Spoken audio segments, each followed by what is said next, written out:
فأنا ناصح لإخواني بالصدع بالحق تبيض وجوههم. السكوت في مسألة الحزبية يضرها، فاصدع بما تؤمر وأعرض عن المشركين. سلامي على دماج ورجالها والشيخ يحيى ودار العلم يا سعد بانيها. Bismillahirrahmanirrahim. Alhamdulillah hamdan katsiran tayyiban mubarakan fih kama yuhibbu rabbuna wa yardah, wa asyhadu an la ilaha illallah wahdahu la syarikalah, wa asyhadu anna Muhammadan abduhu wa rasuluh nabiyullahi wa khaliluh sallallahu alaihi wa ala alihi wa sallama tasliman mazida. Ikhwani fillah hafizakumullah jami'an. Pelajaran yang terakhir kita ambil mengenai hadis mu'an'an, atau juga hadis yang semakna itu, yaitu hadis yang mu'annan. Mu'annan itu adalah hadis yang diriwayatkan dengan apa? Masing-masing perawi dengan lafaz an. Nah, perbuatannya disebut dengan an'anah. Pelakunya namanya mu'an'in. Paham ya? Yang satunya mu'annan. Mu'annan itu hadis yang masing-masing perawi meriwayatkan dengan lafaz apa? Anna. Perbuatannya disebut dengan apa? An'anah. Pelakunya namanya mu'annin. Nah, hadis ini akan menjadi hujah dan diterima manakala apa? Manakala apa? Manakala apa kemarin? Hadis mu'an'an diterima ketika dia itu tidak dikenal sebagai mudallis. Tapi kalau dia dikenal sebagai mudallis, itu pun diterima manakala dia terang-terangan di hadis yang lain dengan apa? Dengan apa? Dengan lafaz sami'tu atau yang semisalnya. Lafaz jazm, sami'tu atau akhbarani dan semisalnya. Paham ya? Dengan lafaz yang terang-terangan seperti itu. Nah, mafhum soal itu ya? Ewana barakallahu fikum. Jadi, nah kalau seandainya, nah barakallahu fikum, mudallis tersebut terang-terangan di hadis yang lain dengan lafaz sami'tu atau yang semisalnya, maka bisa diterima. Tapi kalau tidak, hukum asal mu'an'an tadi dicurigai gitu misalnya. Nah, apalagi munculnya dari apa? Mudallis, orang yang terkenal mudallis, sukanya mengkaburkan atau menghilangkan perawi-perawi yang menurut dia mungkin, nah barakallahu fikum, kedudukannya di bawahnya, atau mungkin muridnya dia sendiri, atau karena menurut dia adalah dhaif dan semisal, akhirnya dihilangkan. Jadi mudallis perbuatannya adalah tadlis. Paham ya? Hadis yang mudallas. Paham ya? Mudallis itu orangnya, tadlis perbuatannya. Hadis yang terjadi tadlis tadi dinamanya mudallas. Walaupun itu enggak dikenal ya. Istilah bahasa Arabnya seperti itu kan?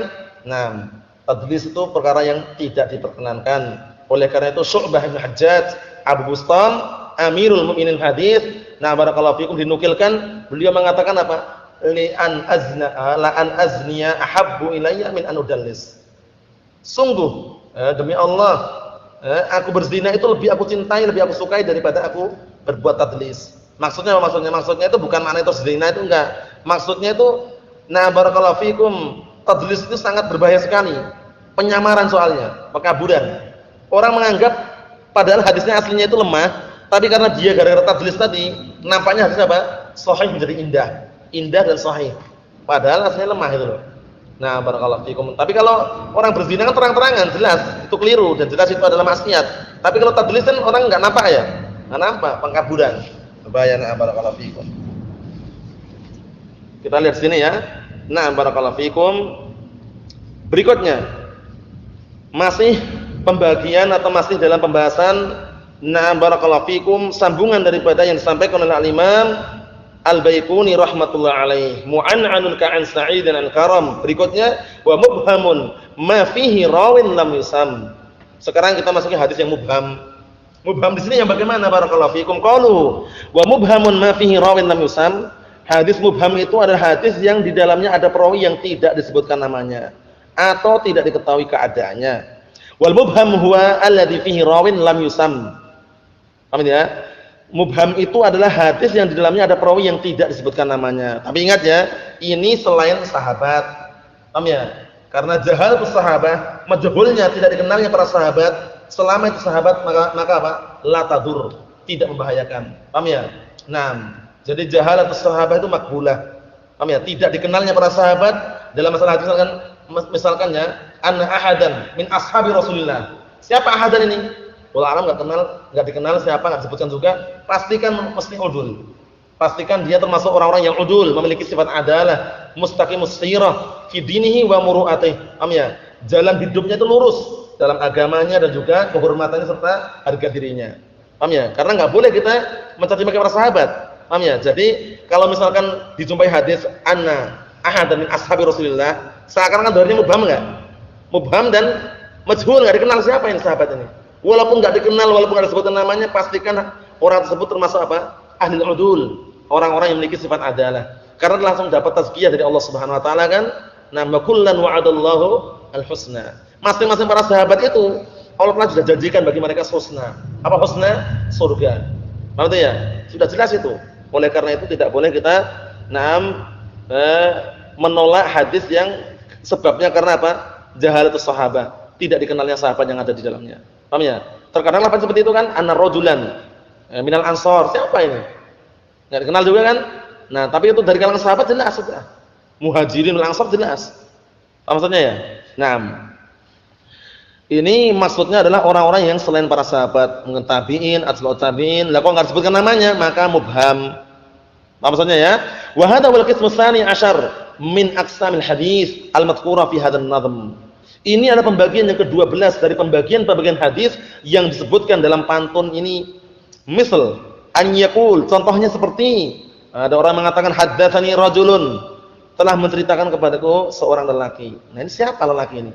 Dikenal enggak? Qala haddatsani fulanun an fulanin an fulanin. Semuanya fulan. Siapa fulan ini? Atau haddatsatni fulanah misalkan. Fulanah itu siapa? Enggak dikenal juga. Fa inna nusammi hadzal hadits mubhaman. Penjelasan Syekh Muhammad bin Shalih Al-Utsaimin masyaallah ya, terbukti mudah dipahami dan juga dalam artian tuh ya mungkin semula belum terbuka itu loh. Oleh karena itu beliau ini juga menempuh jalannya guru beliau, Abdurrahman As-Sa'di, Syekh Abdurrahman As-Sa'di rahmatullah alaih. Naam. Jadi memang kalau kita telusuri ya Allah alam ya, termasuk syarah-syarah yang paling mudah untuk yakuniah ini. Syarah yang disyarah oleh Ibnu Utsaimin. Ya bisa dikatakan hampir semua kitab yang beliau karang itu bahasanya itu mudah itu loh. Kita saksikan ini kan? Masya Allah ya, rahmatullah alaih. Naam. Kita lihat sini.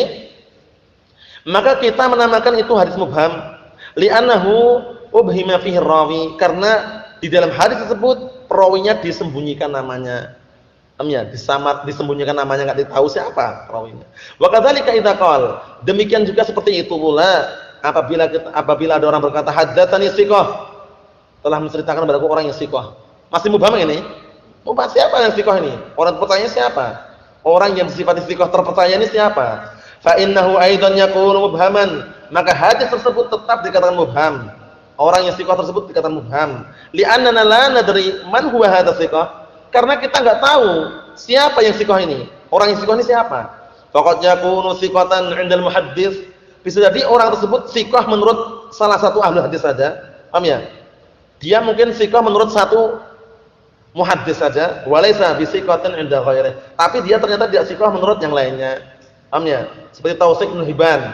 Ibnu Hibban itu imam, tapi tausiknya itu ketika beliau memberikan tazkiyah thiqah itu termasuk apa? Termasuk terkadang ghairu mu'tamad. Paham ya? Termasuk mutasahil. Disebutkan para ulama mengenai hal tersebut ya. Nah, tapi kalau seperti Abu Hatim Ar-Razi dan semisalnya yang itu mereka kuat dalam masalah seperti ini. Nah, tausiknya mereka yu'tabar atau mu'tabar dianggap. Maksudnya ya. Nah, kemudian kita lihat sini, wa kadzalika idza qala, seperti itu pula apabila ada orang berkata haddatsani man asiku bihi, telah menceritakan kepadaku orang yang aku percaya padanya. Haddatsani man asiku bihi, telah menceritakan kepadaku orang yang aku sikoh, aku percaya dengannya. Fa hadza aidan yakun mubhaman, ini juga masih dikatakan mubham. Siapa orang ini yang enggak disebutkan namanya kan? Na'am. Wa kadzalika idza qala, demikian juga kalau ada orang berkata haddatsani sahibu hadhihi dar, telah menceritakan kepadaku pemilik rumah ini. Masih mubham enggak ini? Masih mubham. Fa innahu yakunu mubhaman ma lam yakun sahibud dar ma'rufan. Ya kan? Nah, maka ini masih menjadi mubham selama apa? Selama pemilik rumah tersebut tidak diketahui. Kecuali kalau kita misalkan ngobrol-ngobrol di depan rumah orang itu. Nah, orang itu dikenal pemiliknya rumahnya siapa. Kemudian kita mengatakan haddatsani sahibu hadidda. Haddatsani sahibu hadidda. Telah menceritakan kepadaku pemilik rumah ini. Nah, pemilik rumah dikenal namanya sepulan. Nah, itu berarti enggak mubham. Tapi masih global, enggak dikenal juga di mana letaknya, di mana tempatnya dia ngomong haddatsani sahibu hadid dar. Telah menceritakan kepadaku pemilik rumah ini. Rumah yang mana? Siapa pemiliknya? Paham ya? Nah, barakallahu fikum. Ada ucapan Imam Malik bin Anas radhiyallahu rahmatullah alaih, Imam Darul Hijrah, beliau mengatakan semua ucapan itu bisa diterima, bisa ditolak, kecuali ucapan pemilik kuburan ini, maksudnya Rasulullah sallallahu alaihi wasallam. Itu ma'ruf itu karena waktu itu beliau ngajar di mana? Di Masjid Nabawi. Masjid Nabawi, nah barakallahu fikum, berdekatan dengan apa? Kuburan Rasulullah sallallahu alaihi wasallam di situ. Paham maksudnya itu ya? Nah barakallahu fikum. Idzan jika demikian, fal mubham itu berarti kullu ma fihi rawin lam yusam. Setiap hadis yang dalamnya ada perawi yang tidak disebutkan namanya. Amma ma kana haditsu fihi an rajulin lam yusamma mithlu hadis Anas. Perhatikan ini ya. Adapun hadis yang di dalamnya ada atau menceritakan tentang orang, perhatikan ini ya. Atau adapun di dalam hadis ada menceritakan tentang seseorang yang tidak disebutkan namanya. Menceritakan tapi ya, bukan dia sendiri yang menceritakan tapi dia diceritakan. Paham belum? Dia itu yang diceritakan, yang dikabarkan itu. Bukan dia yang mengkabarkan, itu lain lagi urusannya. Perhatikan, amma makanan hadis. Adapun kalau seandainya hadis tersebut fihi di dalamnya an rajulin, ada penyebutan tentang seseorang, lam yusamma. Orang tersebut tidak diberikan nama, dalam artian enggak disebutkan namanya. Misal hadis Anas, seperti hadis Anas bin Malik. Qal dakhala a'rabiyyun yaumal jum'ah wan nabiyyu sallallahu alaihi wasallam yakhthub. Paham ya? Nah, ada seorang badui masuk ke masjid di hari Jumat. Dalam keadaan Rasulullah itu khutbah. Siapa orang badui ini? Dikenal enggak? Enggak dikenal. Tapi sekarang orang badui ini yang menceritakan atau diceritakan? Diceritakan ini enggak ada iskal. Walaupun enggak sebutkan namanya silakan, enggak masalah. Karena dia bukan yang menceritakan tapi dia yang diceritakan. Paham belum maksudnya nih? Ya, nah, yang dia yang dibicarakan istilahnya itu. Bukan dia sendiri yang berbicara. Al-haditsa, ini kan mengenai nah barakallahu fikum ketika meminta agar turun hujan itu kan diantaranya. Naam. Al-haditsa, fal arabi huna mubham. Badui di sini mubham. Siapa badui di sini? Lakinnahu la yadkhul fi ta'rif alladhi ma'ana. Namun walaupun dia mubham, tidak masuk dalam definisi kita yang sudah kita lewati. Li'anal a'rabiyya huna, dikarenakan badui di sini lam yuhaddits bil hadis. Dia tidak menceritakan dengan sebuah hadis, tapi walakinahu tuhaddisa anhu. Tapi dia diceritakan atau dibicarakan tentangnya. Paham ya? Dia itu yang dibicarakan atau dia yang diceritakan dulu. Paham belum nih bedanya? Nah, jadi permasalahan itu mubham itu enggak diterima manakala yang mubham itu perawi yang menyampaikan hadis. Apa maksudnya? Nah, seperti itu. Idzan jika demikian faqalu ma fihi rawin lam yusam, itu hadis yang di dalamnya ada perawi yang tidak disebutkan namanya, maknahu ay ma kana fis sanad rawin lam yusam, yaitu selama dalam sanadnya ada perawi yang tidak disebutkan namanya. Adapun kalau dalam matan dalam hadis enggak ada iskal. Paham ya? Dalam matan dalam hadis ya, anna rajulan an arabiyan. Paham ya? Ini kan menceritakan. Paham ya? Tapi kalau yang masih haddatsana fulanun qala haddatsana fulanun, ini maksud satu mereka menceritakan itu loh. Dan artinya mereka yang akan menceritakan menyampaikan hadis harus diketahui siapa fulan itu. Paham ya? Nah. Tapi kalau kisah badui ini kan badui ini bukannya menyampaikan hadis, dia malah justru yang dibicarakan itu loh. Paham ya? Nah. Wa hukmul mubham anna haditsahu la yuqbal. Hukum mubham itu hadisnya tidak diterima. Hatta yu'lama man huwa hadzal mubham, hingga diketahui siapa yang mubham ini. Yang enggak dikenal siapa. Wa dzalika li jahalatina bi hali hadzal mubham. Yang demikian itu mungkin dikarenakan bodohnya kita, tidak tahunya kita dengan keadaan orang yang mubham ini. Nah, kita enggak tahu kan haddatsana fulan siqah atau penjahat atau perampok, enggak tahu juga kan. Nah, karena juga yang namanya fulan itu kan mencakup dalamnya ada pemalsu hadis juga fulan. Ya enggak? Kemudian juga nah barakallahu fikum kadzdzab juga fulan juga kan istilahnya.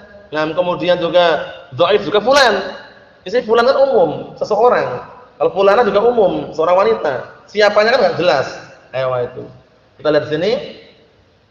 Illal mubham minas sahabah, kecuali yang mubham tadi yang tidak disebutkan namanya tadi dari kalangan sahabat. Ini hati-hati. Fa inna ibhamahu la yadur. Maka sesungguhnya ketidaktahuan keadaannya atau namanya tidak membahayakan. Apa maksudnya ini ya? Na'am barakallahu fikum. Li'anna as-sahabata kullahum 'udulun siqatun bi syahadatillahi ta'ala lahum. Dikarenakan para sahabat seluruhnya, mereka semuanya udul. Mereka semuanya udul memiliki sifat apa? Adalah. Apa itu adalah? Mustaqimus sirah fi dinihi wa muru'atih. Paham ya? Itu yang jalan hidupnya lurus dalam barakallahu fikum dalam agamanya dan juga harga diri serta kehormatannya. Itu yang pendapat yang sudah kita sebutkan kemarin yang dijelaskan oleh Syekh Muhammad bin Shalih Al-Utsaimin. Bukan orang yang enggak pernah dosa sama sekali. Karena ada definisi juga bahwasanya orang yang udul, orang yang memiliki sifat adalah itu adalah orang yang manla dan balahu, orang yang enggak punya dosa. Keliru enggak nih? Keliru karena manusia enggak masuk dari kesalahan. Oleh karena itu definisi yang tepat adalah yang sudah disebutkan khulasanya kesimpulannya oleh Syekh Muhammad bin Shalih Al-Utsaimin di awal-awal kemarin, yaitu apa? Yaitu mustaqimus sirah. Paham ya? Alladzi istaqama siratahu. Itu orang yang apa? Istiqomah, yang lurus jalan hidupnya. Paham ya? Fi dinihi wa muru'atih. Baik dalam masalah agamanya dan juga harga diri serta kehormatannya. Nah, seperti itu. Fi qouli ta'ala itu rekomendasi dan persaksian Allah Subhanahu wa taala terhadap para sahabat bahwasanya mereka semua adalah udul dan thiqat terpercaya, yaitu pada firman-Nya wa kullan wa'adallahu al-husna. Dan masing-masing sahabat itu Allah Taala janjikan pada mereka al-husna. Apa al-husna itu? Surga. Jadi al-husna siaknya, barakallahu fikum, jika Allah Taala menjanjikan al-husna itu maknanya adalah surga. Ya kan? Barakallahu fikum, seperti lil ladzina ahsanu al-husna wa ziyadah. Itu husna berarti surga. Beda kalau siaknya bukan balasan, atau beda kalau siaknya bukan perjanjian atau bukan perkara yang Allah janjikan, seperti barakallahu fikum walillahil asmaul husna, itu lain lagi. Sama-sama husna itu kan, tapi itu kan siaknya bukan barakallahu fikum, bukan imbalan atau balasan, tapi pengkabaran. Dan hanya milik Allah lah nama-nama yang indah. Itu lain lagi ya. Tapi di sini janji dan juga sekaligus balasan. Wa kullan wa'adallahu al-husna. Apa maksudnya? Dan masing-masing mereka dari kalangan sahabat Allah telah janjikan padanya husna, itu surga. Wa tazkiyatuhu iyyahum fi qouli ta'ala, dan juga tazkiyah, rekomendasi Allah Subhanahu wa taala kepada mereka di dalam firman-Nya Muhammadur Rasulullah. Muhammad itu adalah utusan Allah. Walladzina ma'ahu, dan orang-orang yang bersamanya asyidda wal kufar. Mereka keras terhadap orang kufar, ruhama'u bainahum, dan mereka itu saling lemah lembut di antara mereka. Maksudnya para sahabat. Berarti tazkiyah ini kan berarti wa qaluhu was-sabiqunal awwalun minal muhajirin wal ansar walladzina tabauhum bi ihsanin radhiyallahu anhum wa radu an. Kayak kurang ya. Kalau diputus itu kan kurang tepat ya. Ada lafadznya wa radu an gitu kan.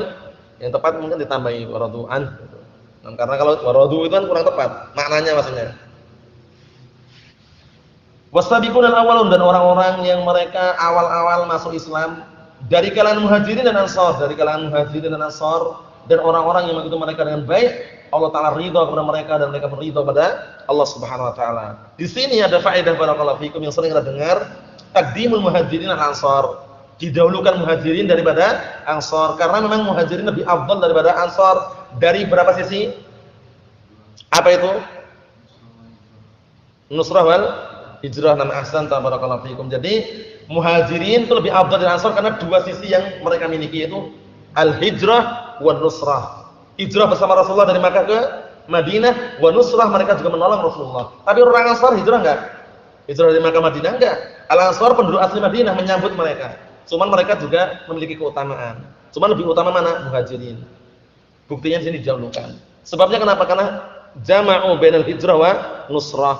Li'annahum jama'u baina al-hijrah wan nusrah. Apa salah ya? Idzan jika demikian fa hukmul hadis mubham. Hukum hadis yang masih mubham annahu mauqufun. Maka hukum asalnya mauquf. Mauquf itu tidak dihukumi dulu. Tidak dihukumi dulu sampai kapan? Hatta yatabayyana, hingga nampak jelas man huwa hadzal mubham. Paham ya? Illa sahabah, hingga nampak jelas siapa yang enggak dikenal ini, perawi yang enggak dikenal ini, yang enggak disebutkan namanya ini, kecuali para sahabat ridwanullah alaihim ajma'in. Enggak usah tanyakan lagi para sahabat. Fa innal mubhama minhum maqbul, dikarenakan tidak diketahuinya nama mereka, itu nama para sahabat, barakallahu fikum, maqbul, tetap diterima. Kama sabaqa bayanuh, sebagaimana telah lewat penjelasannya. Mahfum soal ini ya. Barakallahu fikum hafizakumullah. Insyaallah taala besok kita lanjutkan pada pembahasan mengenai sanad yang ali. Nah, sanad yang tinggi dan sanad yang nazil. Sanad yang ali itu apa? Semakin dekat jalurnya dari sampai kepada Rasulullah itu semakin kuat dan semakin tinggi. Namun semakin banyak perawi yang sampai kepada Rasulullah itu nanti apa berarti? Nah, perawi yang menyampaikan hadis tersebut nazil. Apa itu ya? Oleh karena itu ada ungkapan para ulama itu, nah barakallahu fikum, sebagian para ulama ada yang tanya, nah lupa ya kalau enggak salah Ali bin Madini yang salah ya. Tanya apa yang paling kau sukai? Nah, dia mengatakan baitun khalis sanadun ali. Paham ya? Rumahnya kosong tapi sanadnya tinggi. Nah, maksudnya itu dia walaupun mengorbankan rumahnya kosong, enggak punya apa-apa tapi sanadnya tinggi, itu lebih dia sukai gitu loh. Baitun khali sanadun ali. Nah, dari rumahnya kosong tapi sanadnya tinggi. Karena sanadnya tinggi itu, sanadnya dikatakan tinggi itu manakala jalur antara orang yang meriwayatkan ini sampai ke Rasulullah sedikit. 2 atau 3 berarti itu tinggi. Semakin sedikit semakin tinggi. Itu dari si jumlahnya ya. Nanti nah barakallahu fikum, sanad ali itu diukur bukan dari banyaknya perawi tadi juga bukan ya. Terkadang yang lebih inti bukan itu. Paham ya? Tapi keadaannya perawi. Misalkan dari jarak antara Rasulullah dengan perawi itu cuma 2 orang, tapi semuanya dhaif. Yang ini jarak antara perawi ini dengan Rasulullah 7 orang, tapi semuanya thiqat. Mana yang lebih ali? Yang 7 tadi. Jadi jumlah tadi bukan ukuran, yang ukuran itu keadaan rawi tadi. Cuman itu terkadang dijadikan sandaran. Paham ya? Semakin dia dekat dengan Rasulullah jarak tadi dan juga semuanya thiqah, semakin kuat. Semakin kuat dan sanadnya disebut dengan sanadun ali. Naam, subhanakallahumma wa bihamdika asyhadu an la ilaha illa anta astaghfiruka wa atubu ilaik. Walhamdulillahirabbil alamin.